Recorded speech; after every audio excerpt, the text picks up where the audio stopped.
एक इम्पॉर्टेंट चीज़ है कि देश के विकास में, किसी भी देश के इतिहास में आप अगर विश्व में जाएंगे तो जब तक इन उद्योग और व्यापार क्षेत्र में प्रगति और विकास नहीं होता तब तक रोजगार निर्माण नहीं होते, कैपिटल इन्वेस्टमेंट नहीं होती। और जब तक रोजगार निर्माण नहीं होता, कैपिटल इन्वेस्टमेंट नहीं आती, तब तक गरीबी, भूखमरी और बेरोजगारी दूर नहीं हो सकती। हमारे देश को सुखी, समृद्ध, संपन्न, शक्तिशाली बनाना है, आत्मनिर्भर भारत बनाना है, $5 ट्रिलियन की इकोनॉमी बनानी है और विश्व की 3rd लार्जेस्ट अर्थव्यवस्था बनाना है। ये प्रधानमंत्री जी का सपना है और ये अगर पूरा करना है तो हमारे देश में सबसे पहली आवश्यकता है कि इंफ्रास्ट्रक्चर को डेवलपमेंट करना होगा। Water, power, transport and communication, ये 4 इंफ्रास्ट्रक्चर जहाँ होंगे वहाँ उद्योग व्यापार बढ़ेगा, खेती में विकास होगा और जहाँ इसमें विकास होगा उसी से रोजगार निर्माण होगा, वेल्थ क्रिएट होगी और ग्रोथ रेट बढ़ेगा। और इसलिए हमारी सरकार ने 2013 में आने के बाद सबसे बड़ी प्राथमिकता हमारे इंफ्रास्ट्रक्चर डेवलपमेंट को दी। और मुझे खुशी है कि आज हमारी ये 11 साल लगभग जब पूरे हुए, उसमें से बड़े प्रमाण पर देश बदल रहा है। जहाँ चाहे कश्मीर हो, नॉर्थ ईस्ट हो, उत्तराखंड हो, हर जगह पर इतनी विकास की कामें हो रही है कि जिसके कारण उद्योग व्यापार में वृद्धि हो रही है। और उद्योग व्यापार में अगर वृद्धि होगी तो हमारी ग्रोथ रेट बढ़ने वाली है। और इसलिए मैं आपको पहले ये बताना चाहूँगा कि आज पावर के दृष्टि से हमने ग्रीन पावर को प्रायोरिटी दी और भविष्य में हमारी आवश्यकता है। और ग्रीन पावर में विशेष रूप से सबसे इम्पोर्टेंट है सोलर पावर। हमने सोलर पावर में बहुत प्रगति हासिल की है। एक समय जो पावर का रेट 6.5 रुपये यूनिट हुआ था पर यूनिट, आज सोलर का रेट ₹2.40 पर यूनिट आया है।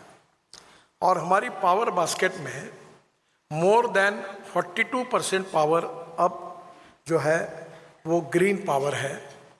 और 2070 के पहले हमारा उद्देश्य है कि हमारी मैक्सिमम ग्रीन पावर जनरेट करके हम इस देश के विकास में विशेष रूप से पावर का योगदान होगा। जैसे सोलर की पावर है वैसे इम्पोर्टेंट पावर जो है वो विंड पावर है और बड़े प्रमाण पर विंड पावर का भी विकास हो रहा है। इसके साथ साथ विशेष रूप से हाइड्रो पावर के जो प्रोजेक्ट थे, नॉर्थ ईस्ट में थे, सिक्किम में थे, अरुणाचल में थे, बड़े प्रमाण पर अटके हुए थे, काम नहीं हो रहा था, प्रोजेक्ट थके हुए थे, एस्केलेशन कॉस्ट बढ़ी थी। और हमारी सरकार आने के बाद उसमें इतनी गति मिली है कि हाइड्रो पावर का भी जनरेशन बड़े प्रमाण पर हो रहा है। तो हमारे देश के विकास में पावर अब हमारे पास सरप्लस है, अच्छी पावर है और आगे बढ़ती रहेगी। पानी के बारे में इतने झगड़े थे कि हमारे पास पानी की कमी नहीं है। मैं जब वाटर रिसोर्सेज मिनिस्टर था तो आंध्र प्रदेश में एक पोलावरम करके बहुत बड़ा डैम बन रहा है और भारत सरकार ने उसमें 75% पैसे दिए। काम अटका हुआ था, काफ़ी काम दूर हुआ, अभी काफ़ी काम पूरा हुआ है।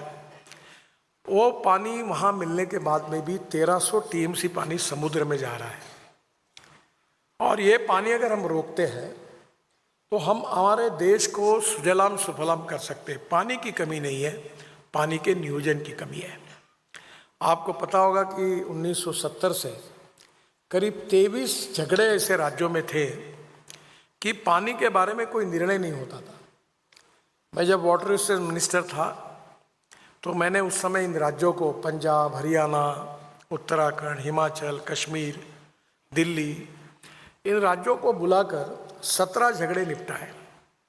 मैं सब मुख्यमंत्री जी को ये कहता था कि आप अगर ये मामला निपटाओगे नहीं तो मैं दरवाजा ही नहीं खोलूँगा रूम का, आप इसको निपटाइए। और आपको बताते हुए मुझे खुशी हो रही है कि 23 में से 17 निपट गए और उसमें से जो उत्तराखंड और हिमाचल में जो किश्तवाड़, रेणुका, ऐसे 4 प्रोजेक्ट बन रहे हैं जिसका काम शुरू हो गया है, उससे आने वाले दिनों में दिल्ली को 2070 तक पानी की कोई कमी नहीं है, पूरा पानी मिलने वाला है।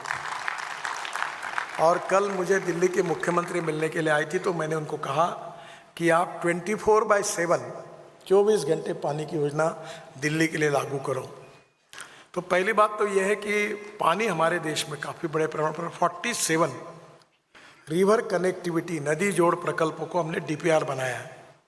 उसमें से केन बेतवा का महत्वपूर्ण प्रोजेक्ट शुरू हुआ है, और अगर ये प्रोजेक्ट्स हम पूरे करेंगे तो ये बाढ़ प्रोटेक्शन प्रोजेक्ट्स हैं, जो बिहार में, उड़ीसा में, बंगाल में जो बड़े प्रमाण पर बाढ़ के कारण नुकसान होता है, वो नुकसान नहीं होगा।